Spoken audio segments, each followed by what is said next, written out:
Assalamualaikum warahmatullahi wabarakatuh. Selamat datang teman-teman peserta pelatihan menulis daring angkatan yang pertama. Saya sampaikan selamat malam bagi teman-teman yang baru saja bergabung atau sudah lama bergabung, karena saya lupa memberitahu bahwa kelas dibuka pukul 07.00 atau 19.00 waktu Indonesia Barat. Selanjutnya pelatihan dimulai pukul 19.45 waktu Indonesia Barat. Baik, teman-teman, kita mulai di materi malam ini, teman-teman. Kita akan bagi beberapa sesi. Yang pertama adalah nanti saya akan menyampaikan beberapa hal tentang materi kita yang pertama, seperti pada jadwal atau kurikulum yang sudah ada di buku panduan yang kemarin kita sudah bahas bersama-sama dan kita diskusikan bersama.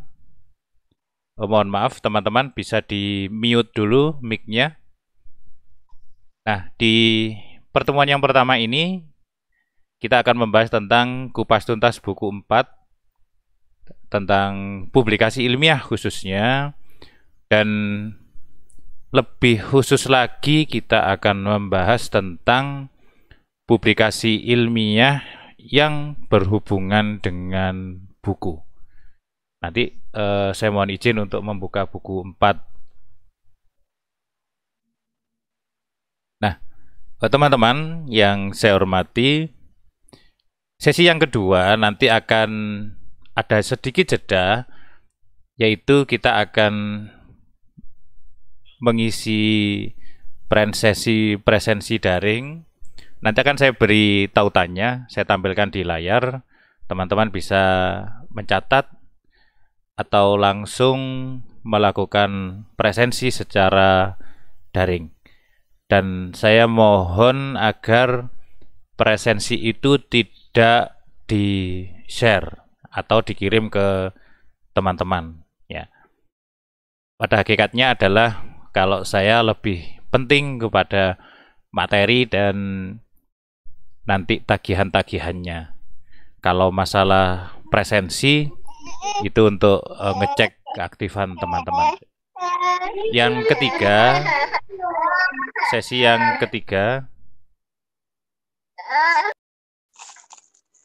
mohon maaf teman-teman, sesi yang ketiga yaitu nanti kita akan diskusi, tidak hanya tanya jawab, tapi kita bisa sharing tentang publikasi ilmiah khususnya yang dalam bentuk buku, yang tidak menutup kemungkinan nanti kita akan memasukkan cerpen dan puisi, karena banyak teman-teman yang menyukai cerpen dan puisi.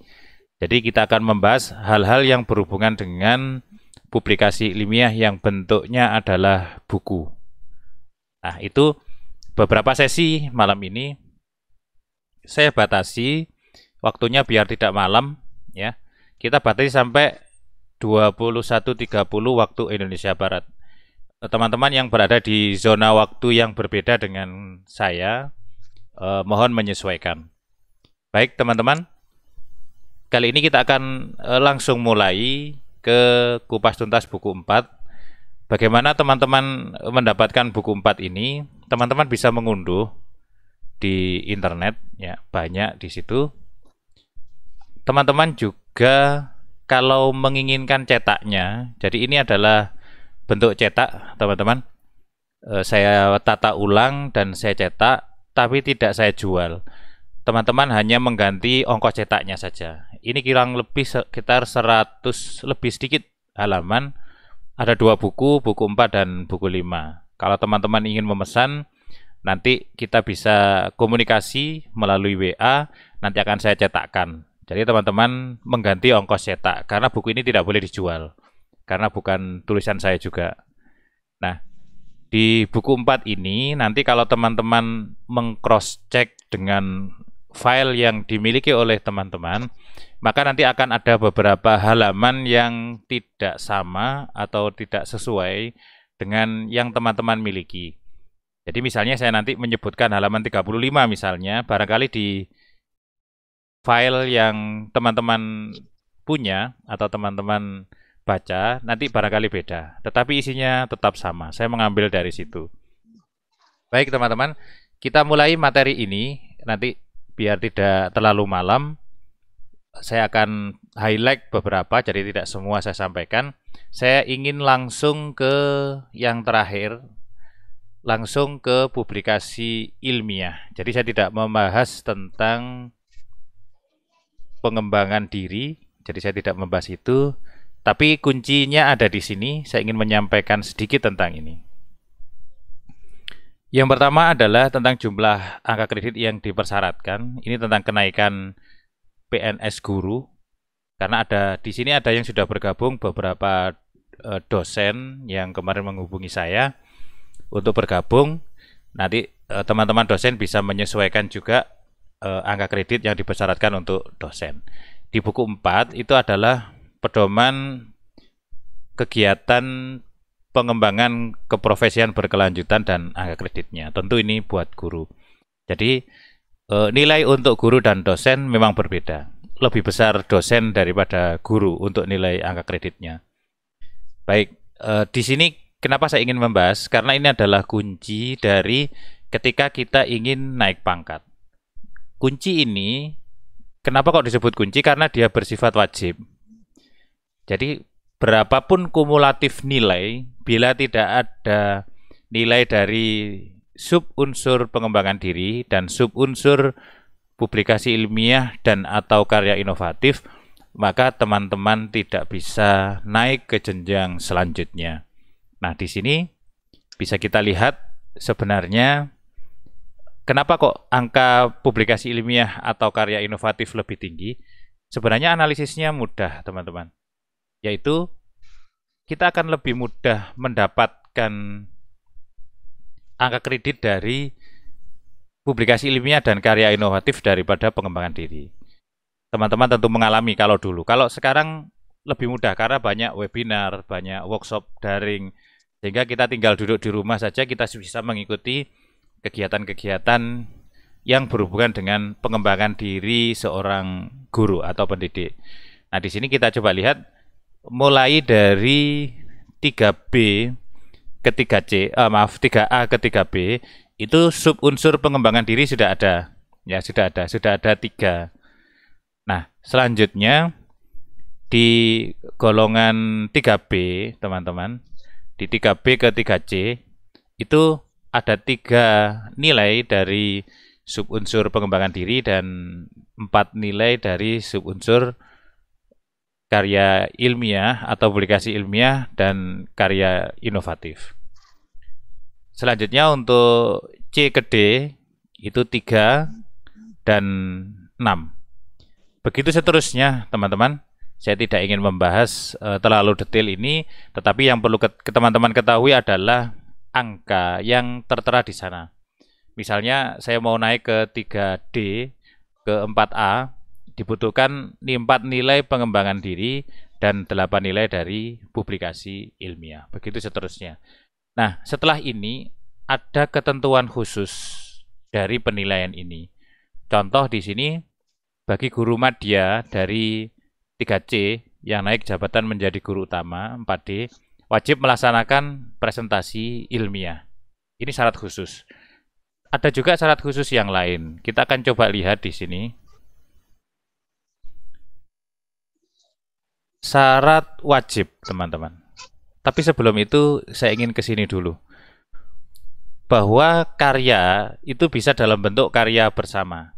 Jadi karya bersama itu kita membuat bareng-bareng. Tetapi dibatasi sampai 4 orang. Dengan pembagian persentase, kalau 2 orang misalnya bukan 50%, tetapi 60% untuk penulis utama dan 40% untuk istilahnya, teman-teman ya, bukan penulis kedua tetapi penulis pembantu pertama. Saya tidak tahu kenapa menggunakan pembantu. Ketiga, kalau 3 orang berarti 50%, 25 pembagiannya. Bila 4 orang, pembagiannya 4%, 20 dan 20. Setelah itu tidak ada. Jadi kalau 5 orang, satunya tidak diakui.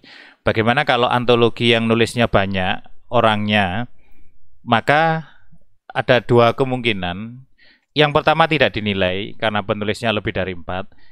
Kemungkinan yang kedua dinilai tetapi hanya diambil tulisan dari 4 orang yang pertama saja dengan pembagian seperti ini. 40, 20, 20, 20. Nah itu. Dulu saya pernah mengadakan kolaboratif writing series. Jadi seri menulis kolaborasi. Waktu itu tidak banyak buku yang dihasilkan karena hanya 6 kalau tidak salah. Berarti ada sekitar 24 orang yang ikut. Nah, saya siasati bahwa seluruh penulis yang ada di situ, misalnya ada 3, maka tiap orang mencetak bukunya sendiri-sendiri dengan posisi penulis utama semuanya. Misalnya, saya ikut misalnya, maka buku yang saya cetak, nama saya ada di paling atas. Terus si B misalnya, si B mencetak, maka namanya si B menjadi nomor pertama. Saya bisa nomor 2, bisa nomor 3. Nah, itu cara menyiasati agar kita tetap ada di posisi penulis pertama. Nah, kita akan lihat jenis publikasi ilmiah atau karya inovatif yang wajib setiap kenaikan pangkat. Kita akan coba lihat.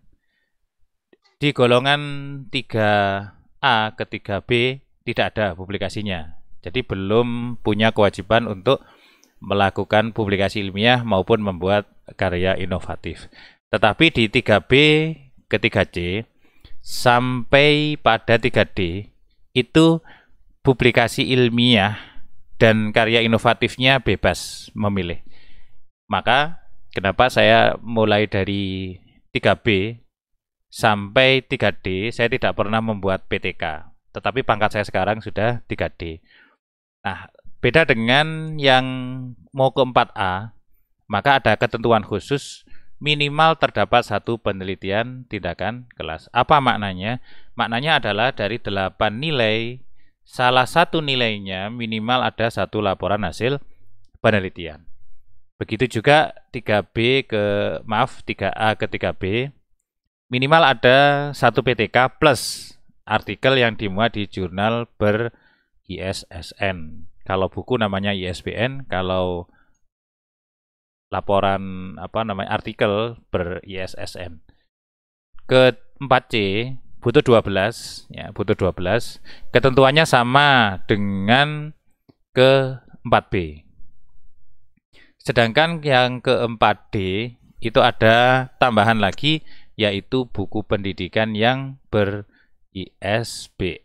atau 1 buku pelajaran. Tentu teman-teman sudah pernah lah membuat buku pelajaran atau buku pendidikan. Nah, PTK yang jadi buku itu masuk ke buku pendidikan. Kalau saya berpendapat seperti itu. Itu kalau PTK-nya sudah lama. Kalau masih baru, dimasukkan ke, nanti kita akan lihat. Ke 4E, teman-teman, sama dengan ke 4D. Jadi sebenarnya tidak sulit bagi kita untuk mencapai pangkat guru utama di 4E.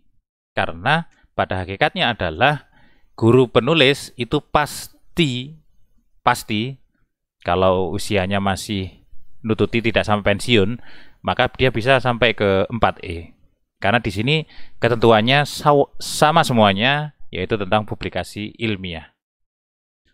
Nah, kita lihat di sini ada ketentuan khusus juga untuk kenaikan pangkat mulai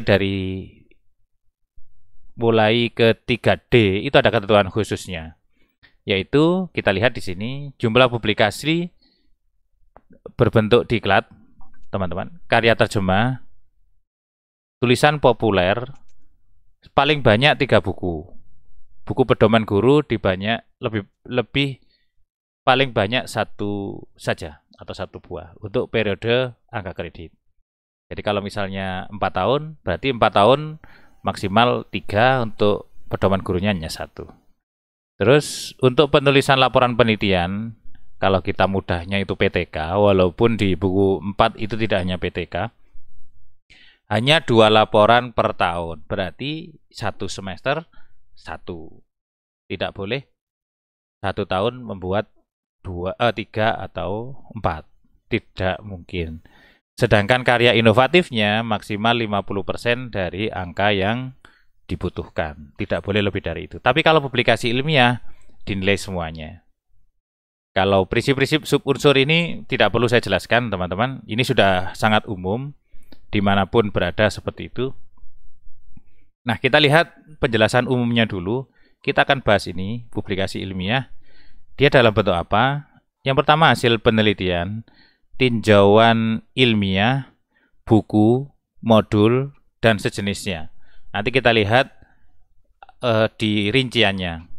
Karya inovatif yang berbentuk buku, teman-teman, itu menciptakan atau menemukan karya seni.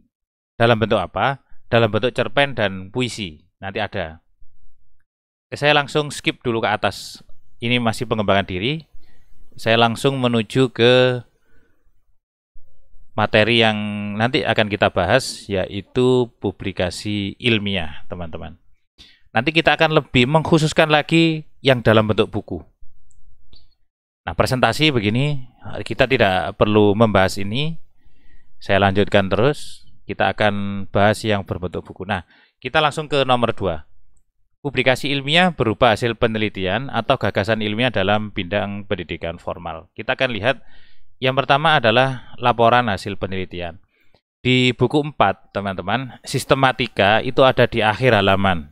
Jadi setelah penjelasan-penjelasan ini, di akhir halaman itu ada sistematika, misalnya nanti membahas laporan hasil penelitian, maka di akhir nanti ada lampiran 1.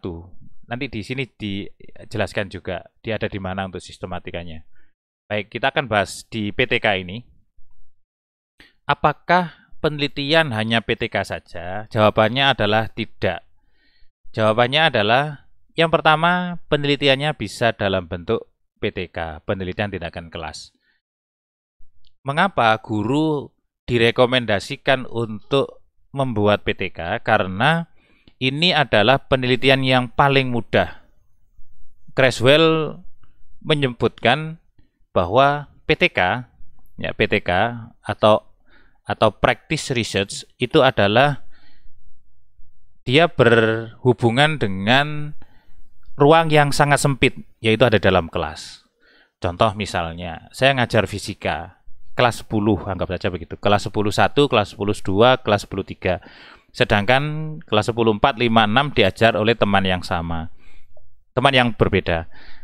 Terus, saya mengajar 10-1-2-3. Saya menerapkan PBL misalnya. Teman saya di kelas yang berbeda, di jenjang yang sama, menerapkan PBL juga, maka hasilnya bisa beda. Itulah PTK. PTK hanya berlaku di dalam kelas itu. Ya, makanya dia disebut dengan practice research namanya. Yang kedua, kenapa PTK direkomendasikan untuk guru? Karena tidak mengganggu aktivitas guru dalam mengajar. PTK tidak boleh mengganggu pembelajaran. Contoh misalnya, biasanya saya mengajar tentang gaya misalnya, saya butuh 3 JP. Tetapi ketika saya PTK-kan, naik menjadi 5 JP. Itu tidak boleh. Jadi, penelitian tindakan kelas, pelaksanaannya tidak boleh mengganggu jam yang sudah kita tentukan.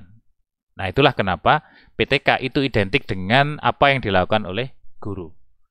Nah, yang kedua, teman-teman,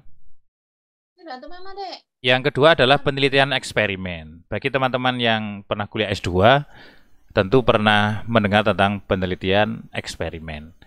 Nah, penelitian eksperimen ini biasanya membutuhkan analisis statistik biasanya dengan analisis ANAVA, terus ada normalitas, homogenitas, dan seterusnya. Ada penelitian deskriptif. Deskriptif berarti dia kualitatif. Ya, penelitian yang didesain untuk menjelaskan sebuah fenomena.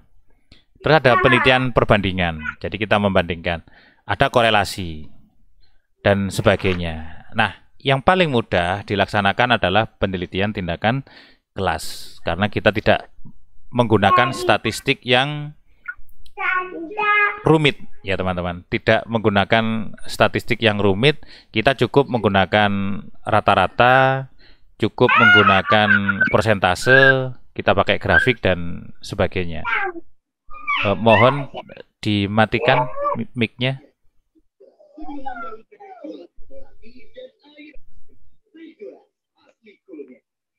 Sebentar, saya cari dulu yang masih aktif siapa. Oke, sudah tidak ada. Baik, kita lanjutkan teman-teman. Itu laporan penelitian, hasil penelitian. Kalau lebih khusus lagi, penelitian tindakan kelas. Nah, dia ada di lampiran 4 untuk sistematikanya. Nanti kita lihat. Nah, jenis laporan penelitian teman-teman ada 4 ini. Kita coba lihat.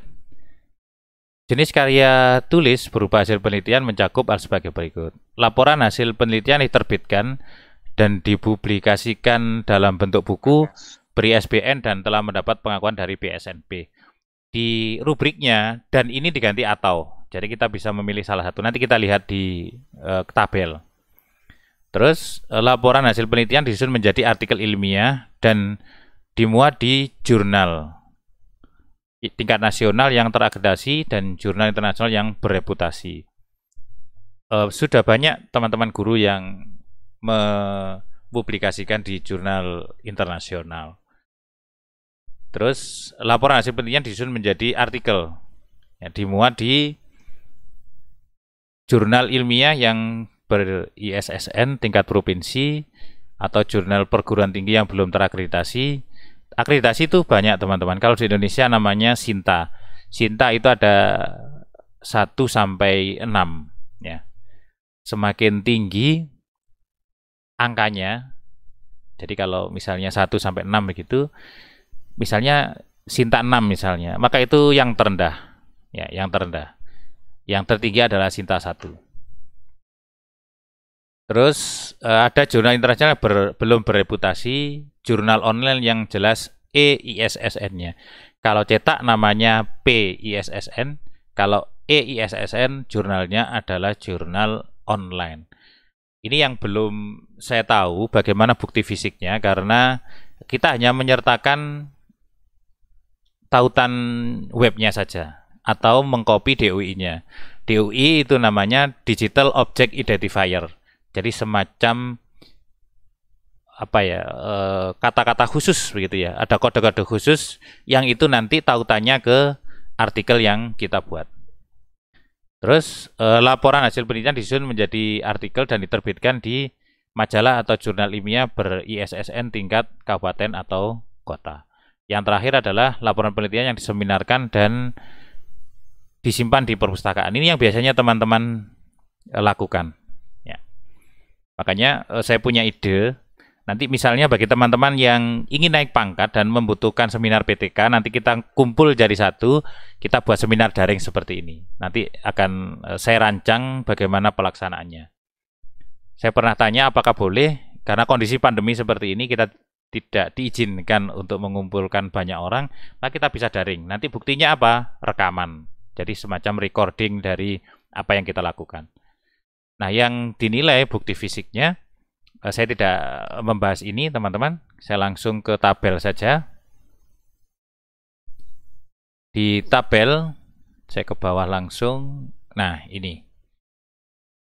Saya sampaikan kemarin, di sini yang nilainya 4 teman-teman, itu ada 2, yaitu laporan hasil penelitian berupa buku, diterbitkan ber-ISBN, dan diedarkan secara nasional, atau ada pengakuan.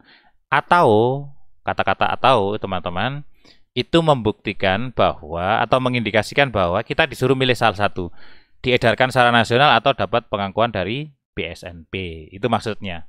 Makanya, kalau saya terbitkan, biasanya saya beri surat keterangan bahwa buku itu diedarkan secara nasional. Itu nilainya 4. Sama dengan berupa laporan hasil penelitian yang diseminarkan. Itu juga nilainya 4. Nah, kemarin saya sampaikan buku yang dari PTK yang baru, PTK yang akan dijadikan naik pangkat, mau dibukukan, itu nilainya 4. Kalau yang lama, jangan dimasukkan di sini, tapi dimasukkan ke rubrik buku pendidikan. Nanti kita lihat di belakang. Terus nilainya 3, itu kalau dimuat di jurnal nasional yang terakreditasi. Nanti teman-teman dosen bisa memberitahu, kira-kira kalau tingkat nasional ini butuh waktu berapa lama, terus bayarnya berapa. Ada yang gratis dan ada yang berbayar. Teman saya dimuat di jurnalnya Kemdikbud Jakarta, itu gratis dan dapat bayaran juga. Itu jurnal nasional yang terakreditasi.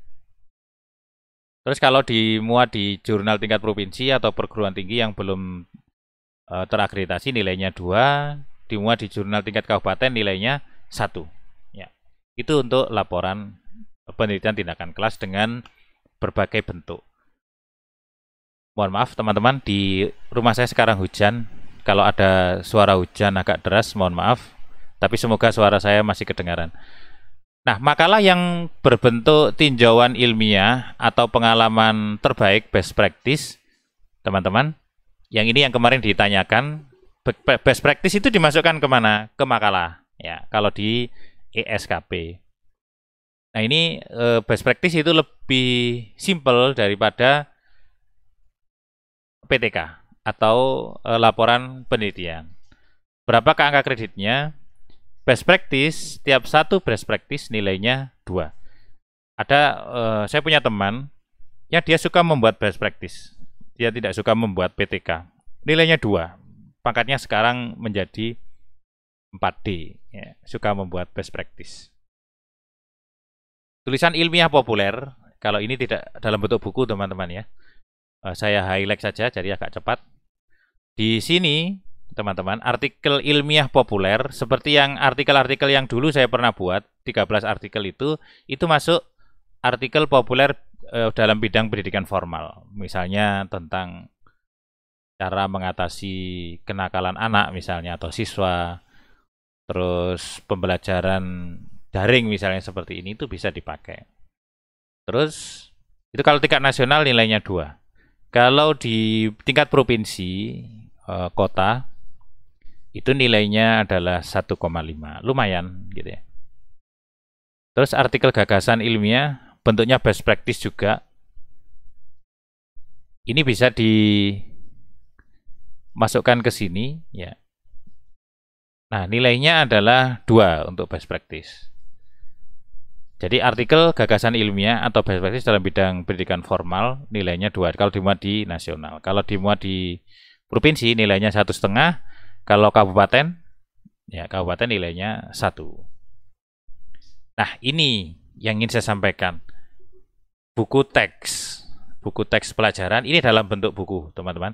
Ada buku pengayaan dan ada buku pedoman guru. Buku teks saya pernah membuat. Nanti saya share buku saya di grup. Saya minta tolong nanti diingatkan di grup. Saya pernah menulis buku IPA. Buku IPA untuk kelas 10 waktu itu, yang sekarang kurikulum 2013, karena adanya di kelas 10 saja.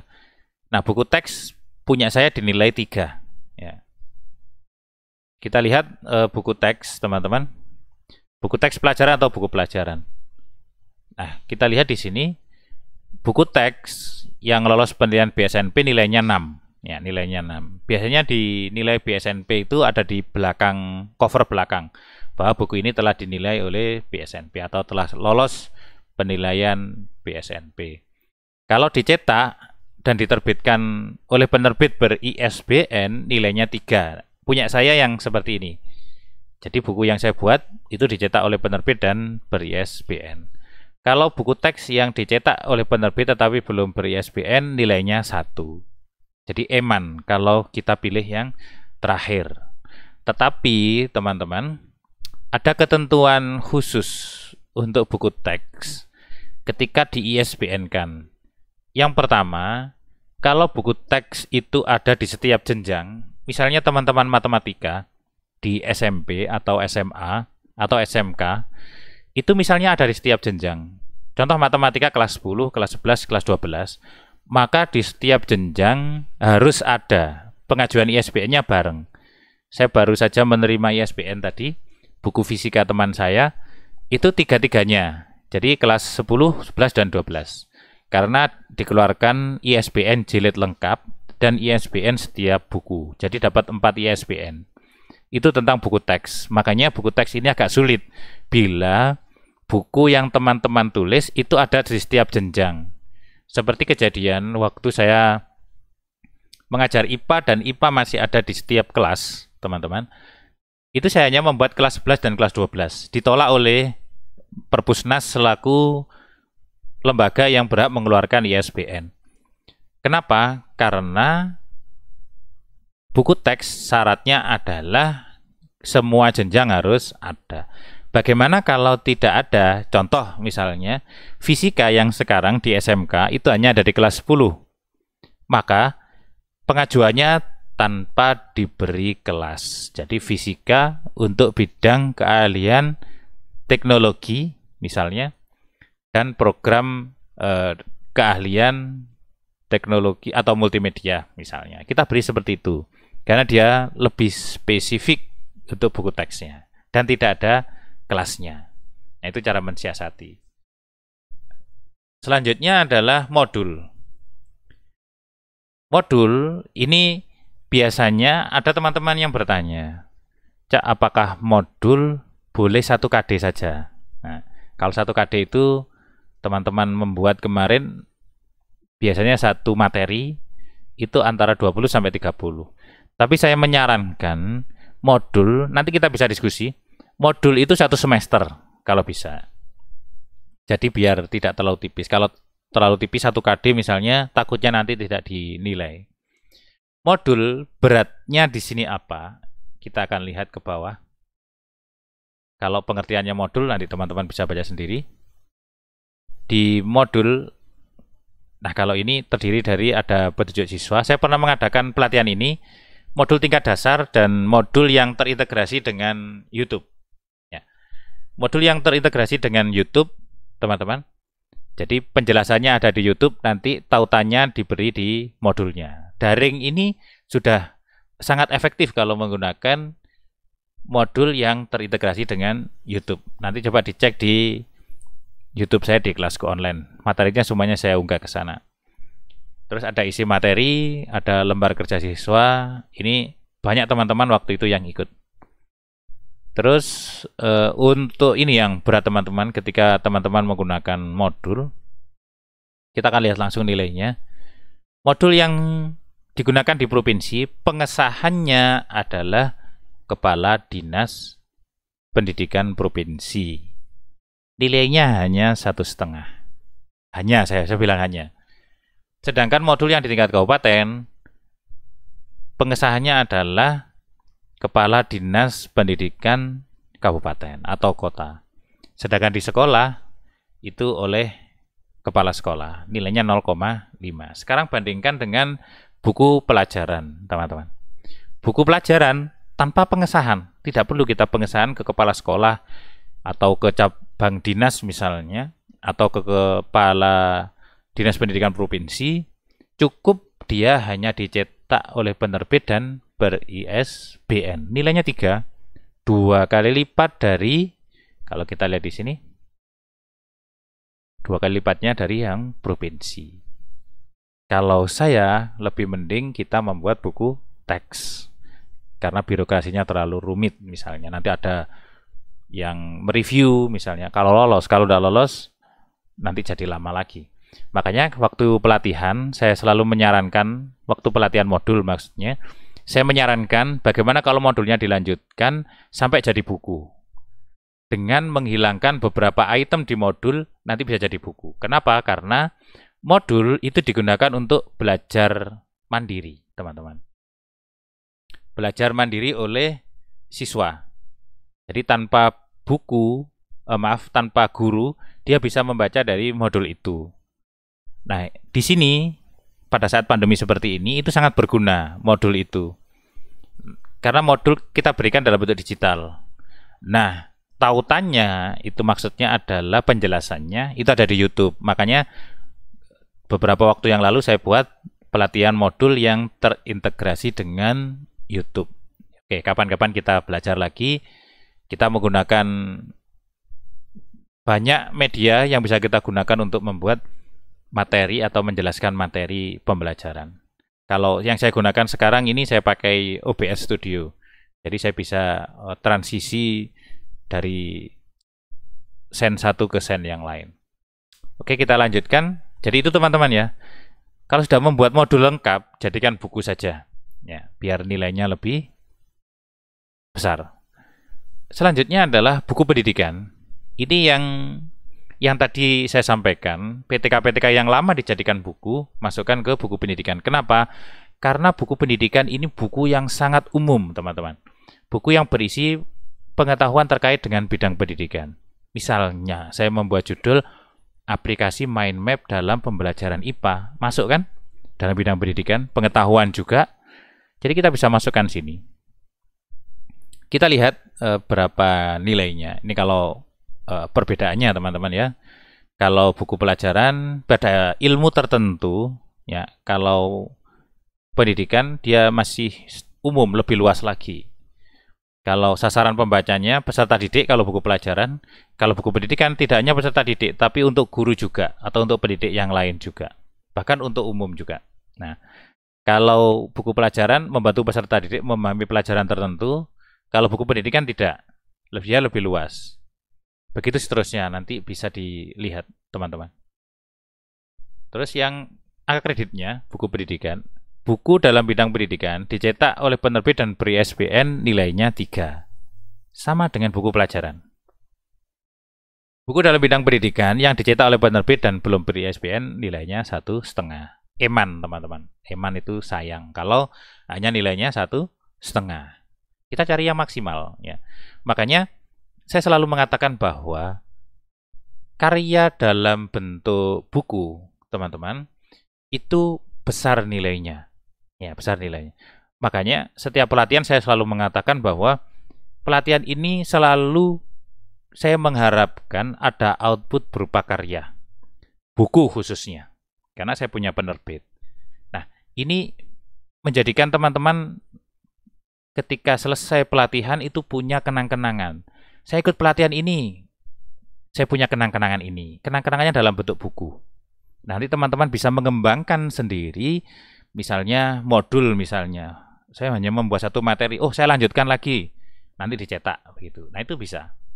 Nah, makanya saya lebih senang dengan teman-teman yang didampingi terus menghasilkan sesuatu. Makanya pelatihan ini juga sama, saya desain untuk menghasilkan sesuatu.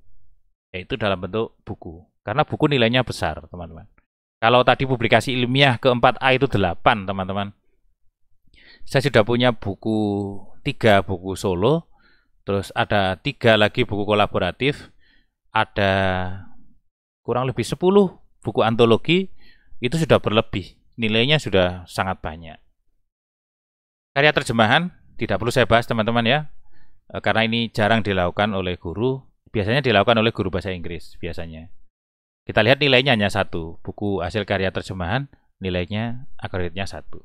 Nah, untuk pedoman guru, teman-teman, ini hanya 1 kali dalam 1 pengajuan angka kredit. Ya ini semacam gini, teman-teman. Buku pedoman itu mudahnya adalah apa yang kita lakukan dalam setahun kita bukukan. Misalnya perencanaan di SKP itu ya. Tahun ini saya ingin membuat buku 3, membuat penelitian tindakan kelas 2, membuat modul 1. Nah sebenarnya seperti itu. Ya termasuk perangkat-perangkat yang kita ikutkan. Nanti itu isinya seperti itu. Lebih simpelnya. Oke, kita langsung ke bawah. Nah buku pedoman guru nilainya 1,5. Tadi sudah ada ketentuan khususnya.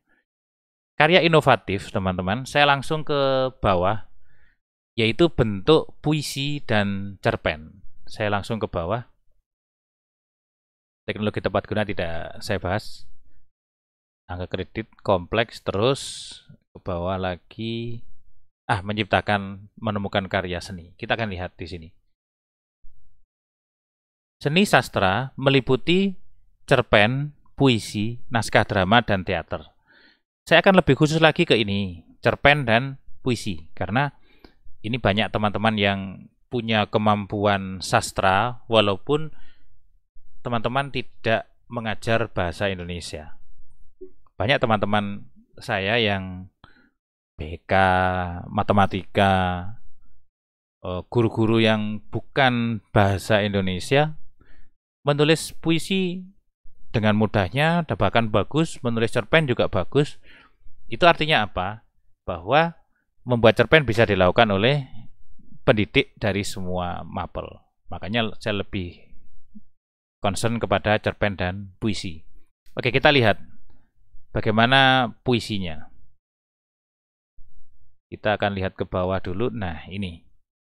Kalau kategori kompleks, teman-teman, nilainya 4. Sangat luar biasa ternyata. Kita nanti lihat ketentuannya di bawah. Kategori sederhana, teman-teman, nilainya 2. Lebih tinggi sebenarnya ini kalau kita bandingkan dengan buku teks tadi. Buku teks itu hanya 3 nilainya. Kalau ini ada kategorinya. Kita lihat, teman-teman. Kategori kompleks adalah kalau di sini buku kumpulan cerpen minimal 10 cerpen untuk yang kompleks, teman-teman. Buku kumpulan puisi minimal 40 puisi diterbitkan dan ber-ISBN. Nah, di sini masalahnya begini, teman-teman. Dari sudut pandang saya sebagai seorang penerbit, jadi bukan dari sudut pandang bukti fisik ya, teman-teman ya. Bukti fisik untuk mengajukan akredit. Cak, saya kan hanya punya 10 cerpen kan sudah cukup. Gimana kalau dibukukan? Nah, ini masalahnya sebenarnya. Saya hanya bilang kepantasan. Ya, kepantasan untuk diterbitkan. Saya tidak bilang kepantasan tentang kualitas, tidak. Karena apa? Buku itu berbeda dengan patokan minimal dari karya sastra tadi itu. 10 cerpen misalnya, teman-teman membuat satu cerpen misalnya 5 halaman gitu ya. Jadikan buku hanya 50. Saya hanya bilang kepantasan. Kalau buku itu lebih pantas dilihat atau ketebalannya itu sudah pantas, itu antara 80 sampai 100. Sangat ideal kalau jumlah halamannya 100 halaman. Itu sudah bagus. Ketebalannya sudah lumayan. Kalau ditaruh di rak buku itu lebih terlihat ya, daripada yang 50 lembar. Apakah boleh 50 lembar di ISBN? Kan boleh, tidak ada masalah. Buku itu kan ada yang staples tengah, teman-teman, di staples itu ya. Seperti buku tulis yang dipakai anak-anak. Ada yang dijilid langsung, terusan itu. Nah, kalau lebih baik kalau buku kita kan dijilid terusan, teman-teman. Bukan dijilid pakai staples seperti majalah itu. Nah, makanya di sini saya selalu mengatakan kepada teman-teman bahwa 40 puisi itu disebut sebagai kategori kompleks. Tetapi kalau ingin diterbitkan, itu kalau saya selalu menyarankan untuk digenapi menjadi 80 atau 100. Jadi lebih bersabar sedikit. Terus kita akan lanjutkan ke bawah. Bagaimana dengan kategori sederhana? Sederhana hanya 5 cerpen dan buku kumpulan puisinya hanya 20. Nah, ini yang dalam bentuk buku. Nah, kita akan ke belakang lagi. Untuk pembahasan publikasi ilmiah dalam bentuk buku, saya cukupkan untuk itu saja. Saya ingin melihat ini lampiran-lampirannya. Terus ke bawah. Nah, ini penting teman-teman, lampiran ini, karena ini adalah sistematika untuk laporan kita pada saat pengajuan angka kredit. Nah, disinilah sistematikanya. Saya akan lanjut ke publikasi hasil penelitian bidang formal. Atasnya ini, makalah tidak usah. Oke, ini kerangkanya bagaimana? Kita lihat. Jadi ini hasil penelitian PTK lah ya. Jadi ada bagian awal, ada halaman judul, ada lembar persetujuan, kata pengantar, daftar isi, daftar tabel, dan seterusnya. Bagaimana biasanya kita tulis di skripsi atau tesis yang masih diperbolehkan PTK. Sedangkan isinya ada bab 1 sampai bab 5. Jadi di sini untuk pembahasan deskripsi hasil penelitian dan pembahasannya dijadikan satu. Apakah boleh dipisah? Boleh, tidak ada masalah. Jadi sistematika ini adalah syarat minimal dari laporan yang kita buat. Dengan menambah boleh. Contoh, saya mau memisahkan deskripsi hasil penelitian dengan pembahasannya. Saya berarti ada 6 bab. Bab 1, pendahuluan, bab 2, kajian pustaka, bab 3, ada metode penelitian, bab 4, hasil penelitian, bab 5, pembahasan, dan bab 6, kesimpulan dan saran.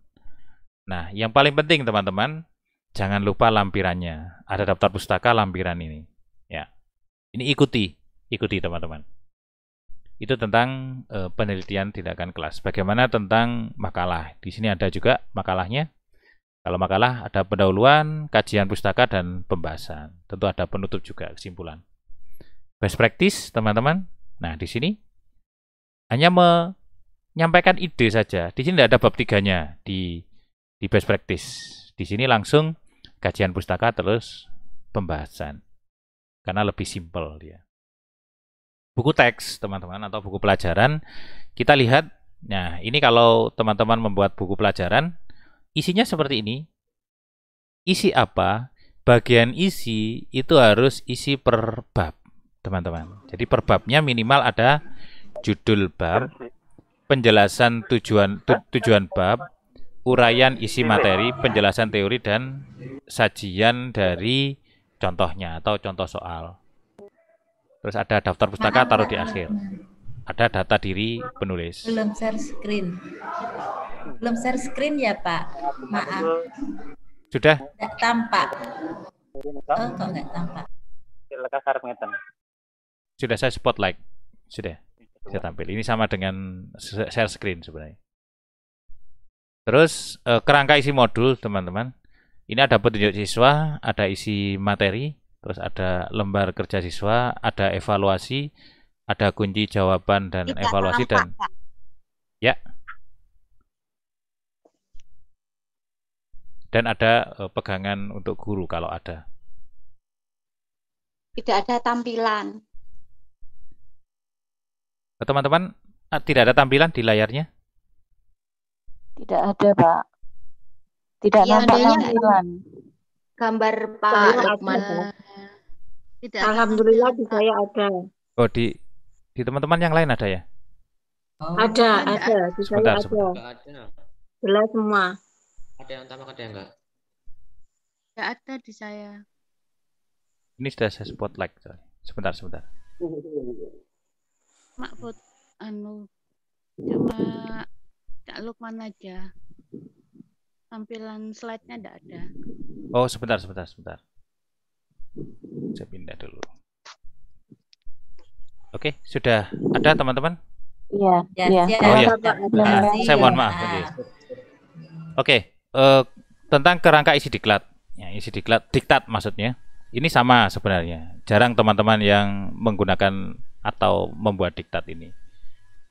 Nah, isi buku pendidikan sebagaimana yang saya sampaikan, PTK yang jadi buku itu pertama isinya pendahuluan, terus ada bagian isi, ya kita pisah per bab, walaupun tidak tanpa bab. Terus ada bagian penunjang, yaitu ada pustaka dan data diri penulis. Nah, itu yang ingin saya bagi kepada teman-teman tentang. Suaranya kecil, Cak. Sudah penuh ini volumenya. Cek. Yang saya bagi itu Sudah. untuk buku publikasi ilmiah yang khususnya dalam bentuk buku. Nah, nanti teman-teman bisa sharing kita bareng-bareng, teman-teman yang pernah mengajukan pemberkasan, teman-teman bisa sharing di sini. Dulu itu hasilnya seperti apa, dinilai seperti apa. Nanti kita diskusi, tidak hanya tanya jawab. Jadi kita pakai dua arah. Teman-teman bisa menjawab pertanyaannya teman-teman yang lain, atau nanti bahkan saya juga bisa bertanya kepada teman-teman, nanti saya minta diberi masukan. Nah, teman-teman silakan melakukan presensi daring di sini. Ini tautannya, silakan diketik di browser teman-teman. Nanti akan muncul di layar langsung ke form, Google Form. Bisa dicoba sekarang sambil melakukan tanya jawab. Oke, di chat, saya ke chat dulu teman-teman. Saya scroll dulu. Ini belum, sebentar, saya scroll dulu, saya baca dulu.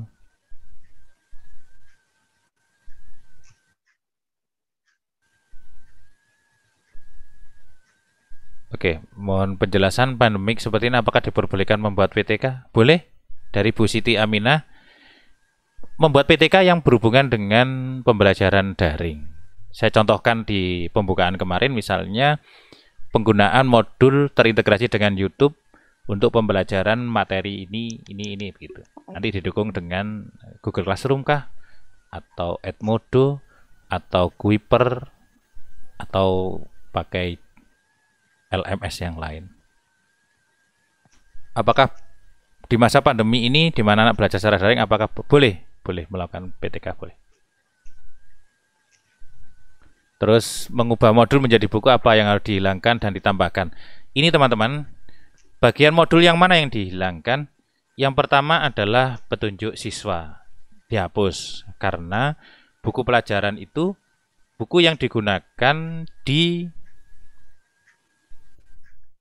kelas dan itu didampingi oleh gurunya. Jadi guru bisa mendampingi anak-anak di kelas ketika menggunakan buku pelajaran.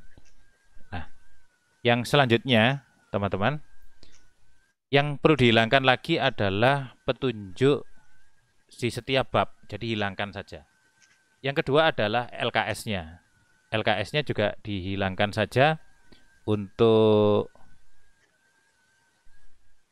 dimuat di yang lain boleh, atau tetap diikutkan juga tidak ada masalah. Jadi untuk apa namanya, LKS-nya bisa disertakan juga. Nanti bisa dikonversi ke sistematikanya buku teks karena banyak yang dihilangkan. Modul itu jauh lebih lengkap daripada buku teks karena modul digunakan untuk belajar mandiri, termasuk jawabannya. Ya, termasuk jawabannya. Terus Bapak Ibu tuh, oh sudah, ini suaranya hilang lagi. Oke, terus saya lanjut. Untuk karya terjemahan dari bahasa Inggris ke bahasa Indonesia, apakah boleh? Bahasa Indonesia diinggriskan boleh, dua-duanya boleh. Kebalikannya juga boleh, tidak ada masalah. Oke. Untuk karya tata busana sebagai karya seni, bagaimana penyajian supaya bisa diakui? Saya belum pernah, tetapi nanti bisa dilihat di karya seni, teman-teman. Ada yang berbentuk karya seni itu ada. Nanti coba dibaca, apakah bentuk poster atau bentuk karya yang lain. Itu nanti bisa dibaca. Tidak ada tampilannya, oh sudah tadi. Misalnya buku yang dicetak berisi kumpulan cerpen atau puisi kolaborasi, puisi-puisi cerpen milik siswa dan guru, apakah bisa dimasukkan ke kredit? Sudah saya jelaskan tadi. Ini termasuk antologi, teman-teman. Apakah bisa dipakai? Ada yang menyatakan bisa. Dengan nanti dipilih, nama teman-teman harus ada di yang pertama. Itu ada beberapa pendapat yang menyatakan seperti itu. Kalau saya pribadi, saya menyatakan bahwa antologi itu jangan dipakai untuk akredit. Ya, saya pernah menulis di kelasku online.id itu bahwa antologi itu digunakan untuk latihan menulis, untuk portofolio, jadi untuk menambah karya kita gitu ya. Kalau sangat terpaksa mau dijadikan akredit, maka teman-teman bisa kolaboratif dengan maksimal 4 orang ya. Kapan-kapan kita buat acara menulis kolaboratif. Kenapa? Karena lebih cepat. Satu orang hanya setor sekitar 25 halaman kurang lebih. Sehingga kalau 4 orang semuanya sudah genap 100. Itu mudahnya kalau kita kolaboratif. Misalnya kita buat kolaboratif 3 buku, sudah 1,2 kali 3 teman-teman. Sudah 3,6. Lumayan. Kita kerjakan bareng-bareng. Terus, apakah untuk menyusun buku teks atau buku pembukaan ada syarat plagiasi? Di guru tidak ada. Di guru itu setornya adalah dalam bentuk cetak. Kalau dosen ada cek plagiasi biasanya. Makanya jurnal-jurnalnya itu dalam bentuk online.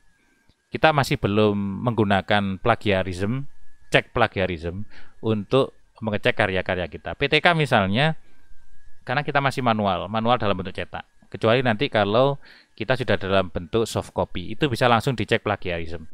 Jadi misalnya syarat utamanya dicek plagiarism minimal misalnya ya 30% misalnya. 40% ya sudah dibuang, tidak dinilai. Jadi tidak ada. Untuk sementara tidak ada, Mas Wira ya. Jadi tidak ada syarat plagiarism. Tapi kita sebagai seorang pendidik ya kita buat sendirilah. Apakah boleh copy paste dari internet? Boleh. Kenapa? Tidak. Asal dicantumkan sumbernya yang pertama. Yang kedua, di parafrase. Di parafrase itu kata-katanya dirubah, jangan sama plek gitu. Apakah ada perbedaan antara modul dengan bahan ajar?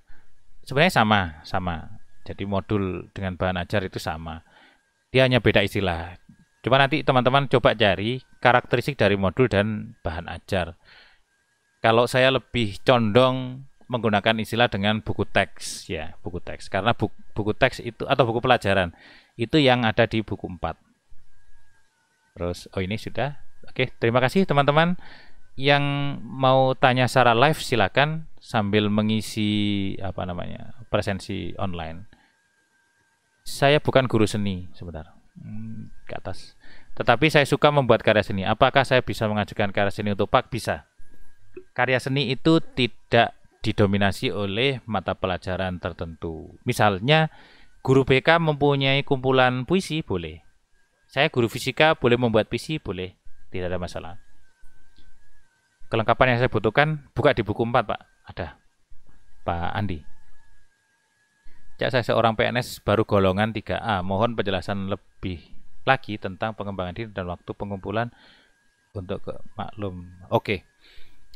Untuk pengembangan diri teman-teman, saya punya pengalaman. Waktu saya saya ke 3D, pengembangan diri saya dinilai 0. Padahal saya punya 4. Salah satunya itu saya keahlian ganda. 1440 jam. Nilainya 15. Kenapa? Karena pada saat itu saya menggunakan satu pengesahan dalam 4 kegiatan. Seharusnya hanya seharusnya adalah satu pengesahan satu kegiatan. Tidak boleh satu pengesahan untuk 4 kegiatan. Itu. Terus untuk modelnya silahkan ikuti di buku 4 sistematikanya. Di belakang itu sudah ada bagaimana sistematika menggunakan pengembangan diri. Kalau bisa setelah kegiatan langsung dibuat pengembangan dirinya ya, kalau bisa, sehingga tidak numpuk-numpuk. Oke. Untuk karya inovatif apakah ada format laporan karya inovatif? Ada. Bukti fisik nanti dibaca di buku 4, di bukti fisik ada. Kalau saya berbentuk buku itu biasanya saya menyertakan buku aslinya tanpa keterangan apapun. Jadi buku asli itu sudah tidak ada pengesahan lagi karena bukunya adalah buku asli. Kalau fotokopi harus pengesahan kepala sekolah. Jadi kalau saya ikutkan buku pelajaran saya ikutkan yang asli. Walaupun dulu tidak kembali. Tidak tahu diambil siapa. Untuk nanti ada tidak pembuatan cerpen dengan 4 orang? Ya boleh ngumpulkan jadi satu gitu ya. Buat kelompok, barangkali di sini menemukan jodoh dengan teman-teman yang lain. Nanti saya buka grupnya. Jadi besok lah kita buka ya pagi-pagi untuk diskusi, ngobrol-ngobrol bareng dengan teman-teman. Apa saja yang dilampirkan dalam pembuatan buku pedoman guru? Biasanya yang dilampirkan perangkat-perangkat yang Bapak Ibu buat ya, mulai dari kalender akademik sampai instrumen-instrumen penilaian. Karena saya belum pernah membuat pedoman guru, nilainya kecil. Tapi banyak teman-teman yang suka. Apakah kredit bisa dipenuhi oleh buku kumpulan puisi saja? Misalnya sampai berjumlah 30 buku harus ada buku dari hasil penelitian. Gini teman-teman. Ini tergantung pada teman-teman mau naik ke pangkat apa. Ya, kan tadi sudah dijelaskan. Khusus ke 4A ke atas itu dibatasi hanya 50%. Misalnya 8, saya punya buku puisi 5 misalnya. Ya, buku kumpulan puisi 5. Nilainya berarti 5 kali 4, 20. Berarti dia hanya menyumbang 4 saja. 50%-nya dari 8. Tidak bisa diikutkan semuanya. Tetapi dia masuk akumulatif. Dia dimasukkan akumulatif. Jadi tidak dinilai semua. Jadi misalnya punya 5 buku tadi, nilainya kan sudah lebih dari 8. Tetapi hanya diambil 4 saja. Kenapa? Karena dinilai 50% untuk karya inovatif. Kalau publikasi ilmiah dinilai semuanya, tidak ada persentase, sampai ke 4E. Apakah harus ada buku dari penelitian? Ya, kalau ke 4A ke atas. Kalau ke 4A ke bawah, tidak dibatasi KI-nya apa. Puisi semuanya, 5 buku, boleh, tidak ada masalah. Karya inovatif, apakah ada batasan nilai kredit yang dikumpulkan? Sama dengan yang tadi, Bu Umroh. Hasil terjemahan apakah juga dalam bentuk buku yang dicetak? Jika sebuah novel harus cetak dalam bentuk ber-ISBN. Kita nanti coba dilihat di buku 4. Biasanya sih kalau buku terjemahan dicetak juga tidak apa-apa. Asal, teman-teman, kalau dicetak itu harus ada izin dari penerbit semula atau ke penulisnya. Jadi kalau diterbitkan harus seperti itu, karena dia termasuk legal untuk mempublikasikan kembali. Biasanya kalau kita beli buku-buku terjemahan misalnya, pasti di situ ada keterangan buku aslinya. Nah itu biasanya kita harus izin dulu ke penulis asli atau penerbit aslinya, yang bahasa yang tadi itu. Kalau sudah buku asli tidak perlu lampiran lagi ya. Lebih baik kalau sebenarnya saya lebih baik diberi lampiran lagi, minta ke penerbitnya diberi lampiran keterangan ISBN, diterangkan nasional, dan bisa minta yang hak ciptanya juga. Kumpulan karangan seperti KWS kemarin apakah bisa dimasukkan karya inovatif? Bukan karya, yang puisi ya. KWS itu bukan puisi itu. Itu masukkan saja ke buku pendidikan.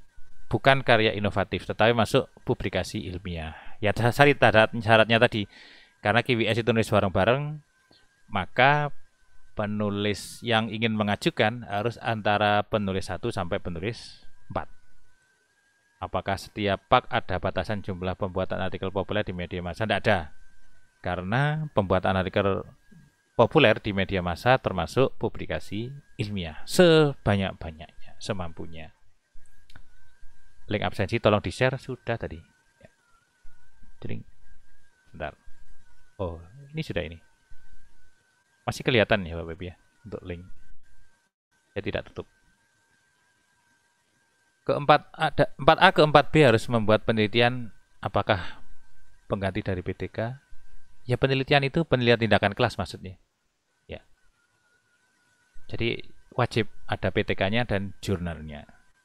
Artikel yang dimuat di jurnal. Itu beberapa chat teman-teman. Silakan bila ada yang mau tanya langsung lewat Zoom, nyalakan mic-nya, yang mute di unmute biar nanti bisa bicara. Kita masih punya waktu ya kurang lebih 30 menit lah ya, 40 menit 30 menit. Kalau jam 9 nanti bisa kita akhiri, tidak ada masalah. Oke. Karena tagihannya mulai besok, materi besok sudah ada tagihannya. Lebih baik setelah materi nanti teman-teman besoknya bisa ngerjakan tagihannya. Itu seperti saya terapkan di Quick Writing Series. Jadi 1 hari 1 tulisan 1 buku. Buku-buku bareng maksudnya. Ya. Publikasi ilmiah apakah harus ada pada acara resmi atau bisa dipublikasikan ke grup ini? Maksudnya gimana ini? Publikasi ilmiah apakah harus ada acara resmi? Oh, maksudnya yang seminar-seminar begitu kah? Ini saya tidak tahu publikasi ilmiah yang dimaksud. Kalau jurnal yang pernah dipakai syarat tesis saat kuliah, apakah bisa dipakai kenaikan pangkat? Namun jurnal umum bukan spesifik jurnal, apakah sosiolegal? Sebenarnya tidak ada persyaratan jurnalnya harus jurnal apa begitu, tidak ada. Dicoba saja diajukan Bu Susanti ya. Bisa diajukan saja, dicoba. Apakah dinilai atau tidak itu urusan nanti. Yang penting kita sudah berusaha untuk mengajukan itu. Monggo teman-teman yang langsung atau bisa by chat silakan langsung menyampaikan juga silakan. Atau mau berbagi, monggo. Tidak ada masalah, semuanya bebas. Pak Lukman, Monggo. Ini siapa ini? Assalamualaikum. Waalaikumsalam warahmatullahi wabarakatuh. Sebutkan nama dan sekolahnya kalau berkenan. Baik, Pak Lukman, berkaitan dengan GWS yang tadi saya tanya, kan pada pelatihan yang pernah jenengan buat itu kan kita menyusun GWS sampai GWS 9, Ya. kemudian ada 4 yang middle sampai itu nggih. Ya, ya. Misalnya kan saya kan buat nggih. Terus itu kalau punya saya ambili satu-satu, kemudian terus punya saya nggih, terus saya tambahi punya saya yang sudah saya terbit yang diterbitkan oleh beberapa penerbit untuk dijadikan satu buku nggih. Itu apakah termasuk nanti maksud saya masuk ke karya inovatif ataukah masuk ke mana kalau misalnya seandainya itu kita bukan sendiri, karena kan isinya itu kan hanya berkaitan dengan macam-macam toh. Itu ada yang sesuai dengan temanya. Ya. Oke, terima kasih. Kalau saya lebih condong dimasukkan ke buku pendidikan saja. Ya, dicoba dimasukkan ke buku pendidikan karena kalau dimasukkan karya inovatif dia tidak nyambung mau dimasukkan kemana kalau karya inovatif. Cerpen juga tidak mungkin, toh? Puisi juga apalagi. Jadi kalau hal-hal yang bersifat umum seperti itu, lebih selamat masukkan saja ke buku pendidikan. Kalau saya lebih menyarankan seperti itu. Makanya PTK jadi buku, itu saya lebih menyarankan kalau PTK-nya lama, masukkan saja ke buku pendidikan. Masukkan ke rubrik buku pendidikan. Begitu. Terima kasih. Ada yang lain, monggo silakan.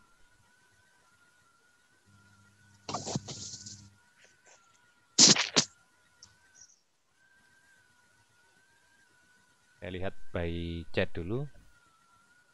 Oh, sudah tidak ada. Oh, ini ada.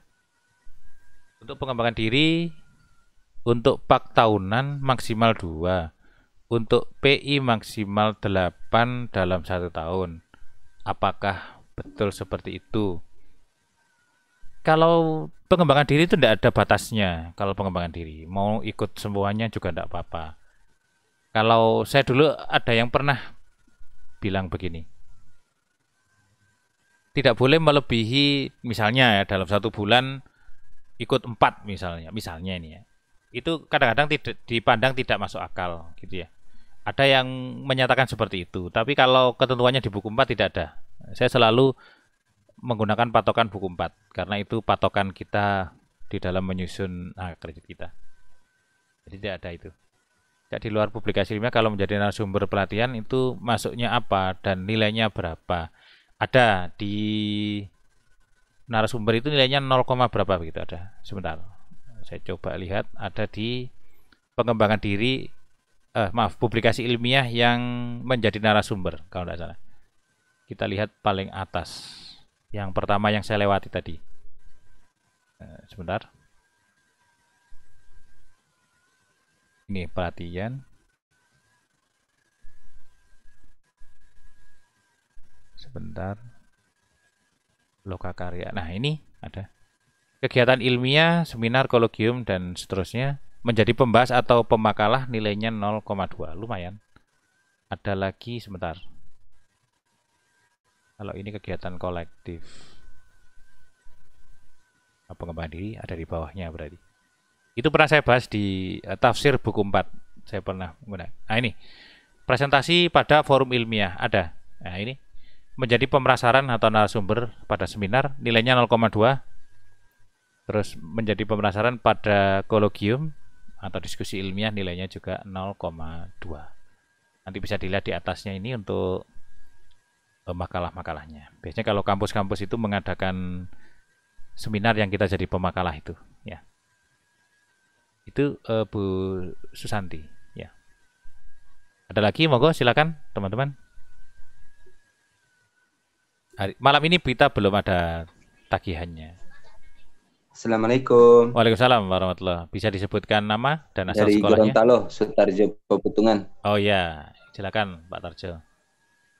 Iya, terima kasih atas kesempatan Pak Cak Lukman. Kita mau tanya nih untuk SKP.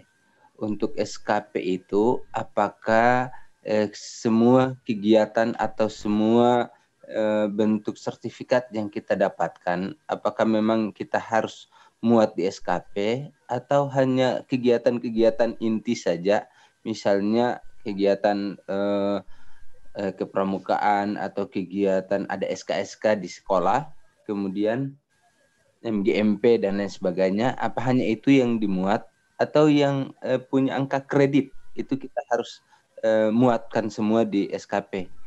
Terima kasih atas pencerahannya Pak Tarjo, boleh saya tanya dulu? Apakah di sana Iya. online atau biasa? Tidak online maksudnya. Tidak pakai aplikasi. Manual. Oh, Masih manual. manual Pak. Oke. Iya. Jadi begini teman-teman, penjelasannya tentang SKP itu begini. Ini kita bicara ini ya, etika sebenarnya.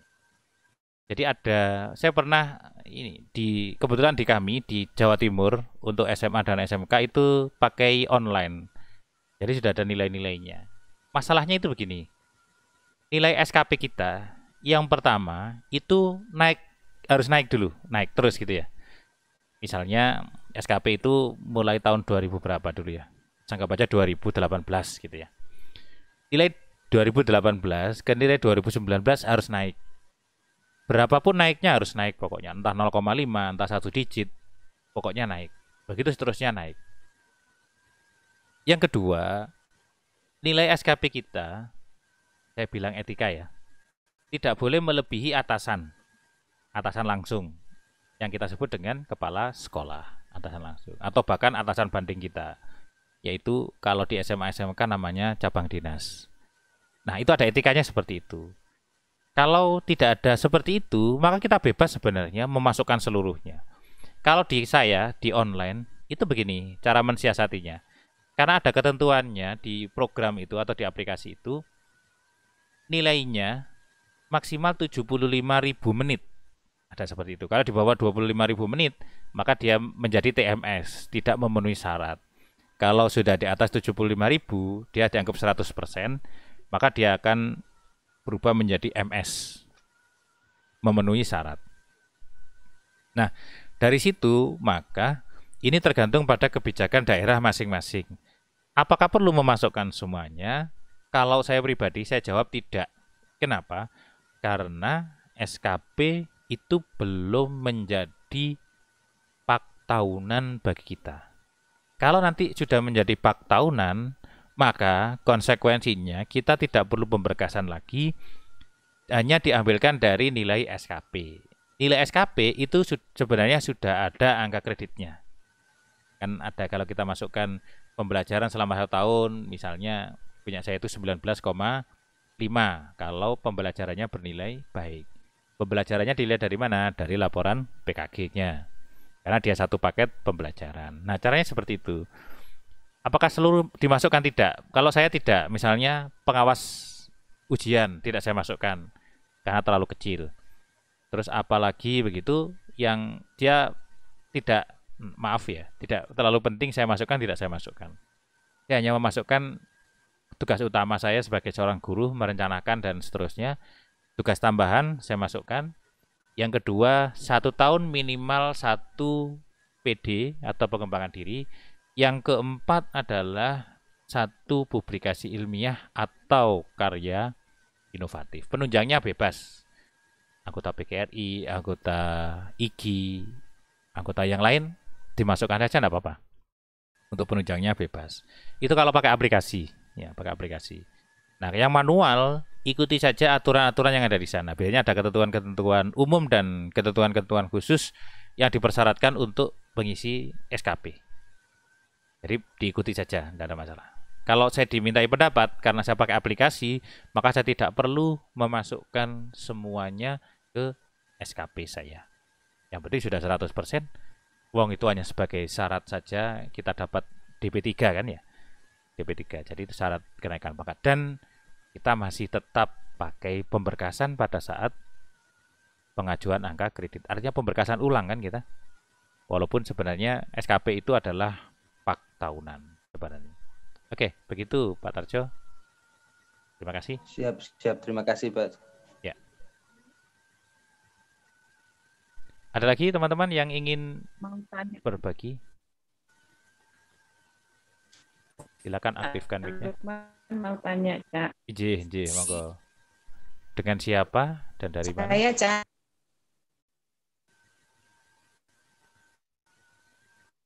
Halo? Saya Nggih. Didi Nugrahani dari Ya. SMKN 1 Gagah Banyuwangi, Cak. Nggih, Ya, Cak.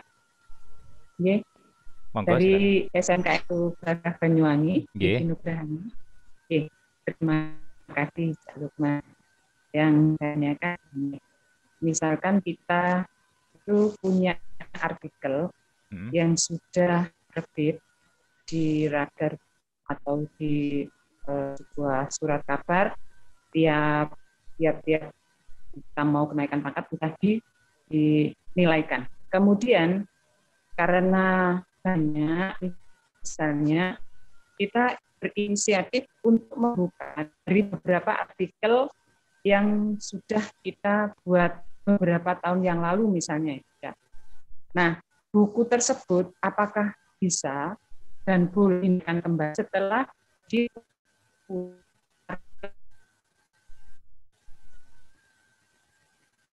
Mohon maaf, putus.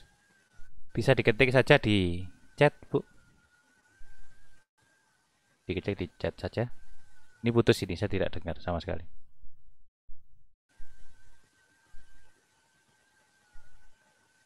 Oke, putus. Saya kurang jelas tadi pertanyaannya. Nanti bisa diketik di chat, nanti saya baca. Karena ini saya memantau chat juga. Oke, silakan teman-teman. Kalau ada yang ingin ditanyakan, monggo. Atau yang ingin kita diskusikan.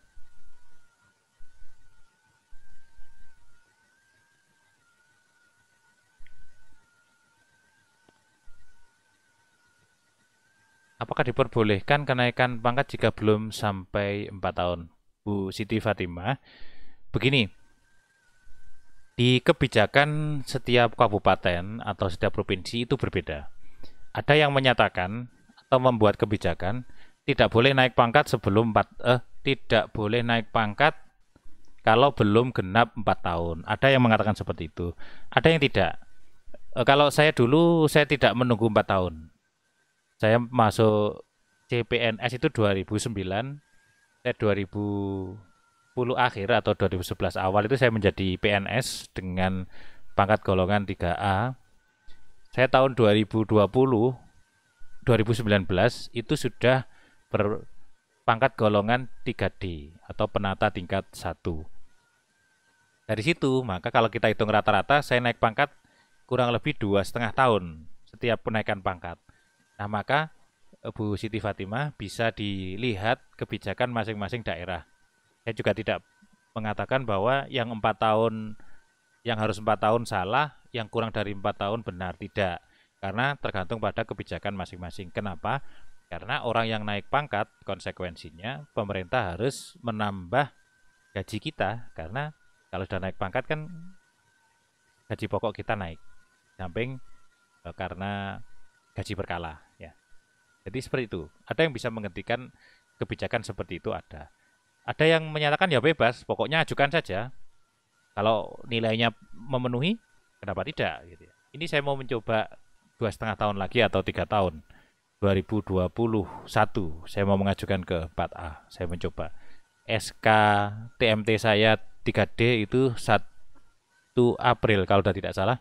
Kalau tidak 1 Januari 2019, berarti kurang lebih 2,5 tahun, atau PKG saya nanti hanya 2 tahun, yaitu 2019 dan 2020, karena 2021-nya belum genap. Jadi seperti itu, Bu Siti Fatimah di chat. Terus Bu Rini Pujiastuti, apakah nilai SKP harus naik tiap tahun? Ya. Bila turun, apakah tidak boleh naik pangkat meskipun nilainya baik? Mohon info. Begini, teman-teman, kemarin ada info, ini kalau di Provinsi Jawa Timur, kemarin ada beberapa teman yang pemberkasan untuk naik pangkat 4-nya, saya lupa ketiga D apa keempat A. Nilai yang harus minimal 80 adalah nilai perilakunya. Nilai perilaku itu ada di mana? Yang membuat adalah kepala sekolah. Hak prerogatifnya kepala sekolah. Nah, itu minimal 80. Kalau tidak 80 katanya BKD tidak mau memproses. Karena kalau nilainya di bawah 80, walaupun rata-ratanya 80, itu katanya tidak boleh. Nanti coba di cross check lagi. Bila turun apakah tidak boleh naik pangkat? Ini yang tidak pernah saya dengar. Apakah turun naik pangkat? Apakah kalau turun tidak boleh naik pangkat? Tapi begini logikanya teman-teman. Kinerja kita itu kan tiap tahun harus naik begitulah. Dalam tanda kutip kita paksakan naik. Nah, kalau nilainya itu kan bisa diotak-atik ya. Walaupun dia pakai aplikasi masih bisa diotak-atik. Di SKP Master BKD itu bisa diotak-atik lagi sampai nilainya nanti, nilai akhirnya ya setelah 60% dari aktivitas kita dan 40% dari perilaku yang dinilai oleh kepala sekolah, maka nilai akhirnya bisa 81,5 misalnya atau 82, naiknya sedikit-sedikit. Nah, apakah kalau turun tidak bisa naik pangkat? Itu yang belum saya dengar informasinya. Apa kumpulan artikel populer bisa dibuka? Bisa. Syaratnya harus berapa artikel? Bagaimana agar beri-ISBN? Saya kasih halamannya saja. Halamannya minimal 80 sampai 100, lebih ideal 100 halaman. Nanti coba dilihat Bu Umi Khairiyah apakah artikelnya sudah berkumpul sebanyak 100 halaman. Ukurannya A5 pakai spasi 1,5, fontnya pakai Calibri 12, untuk judulnya pakai 20. Apakah buku yang bisa dipakai kenaikan pangkat harus linear dengan mapel kita? Kalau buku pelajaran ya. Kalau buku pelajaran ya.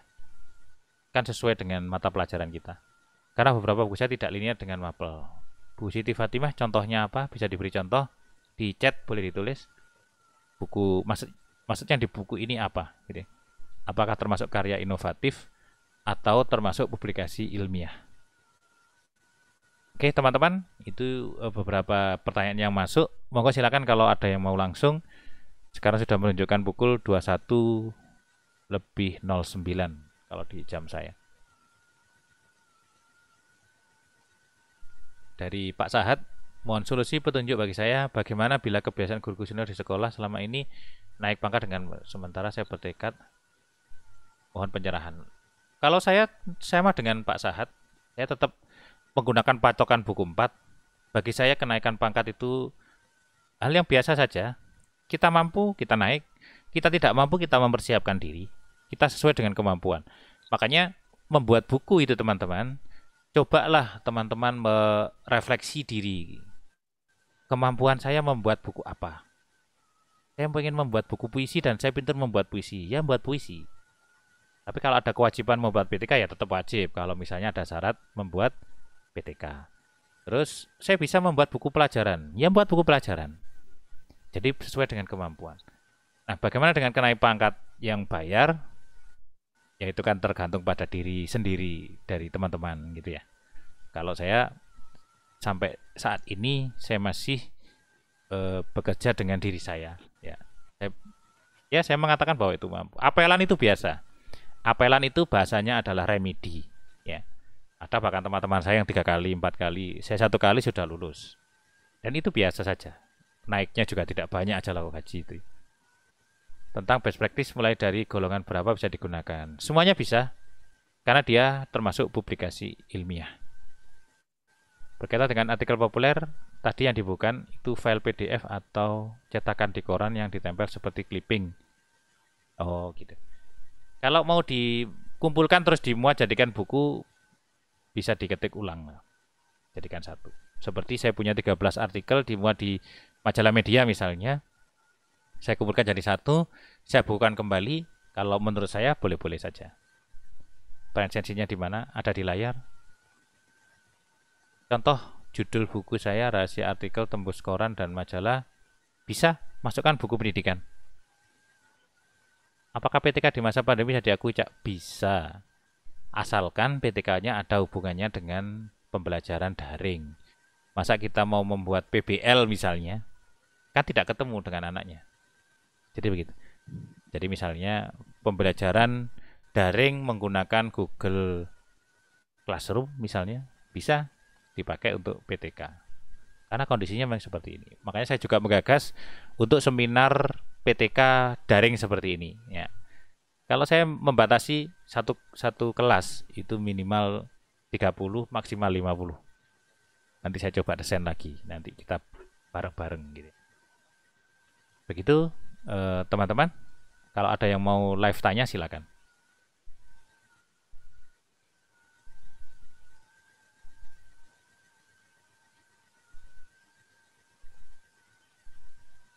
Ada lagi yang mau tanya atau yang mau diskusikan?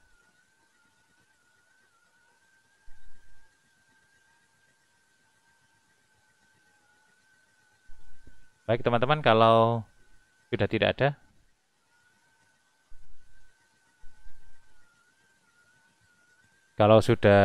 ada, maka saya bisa mengakhiri untuk sesi malam ini.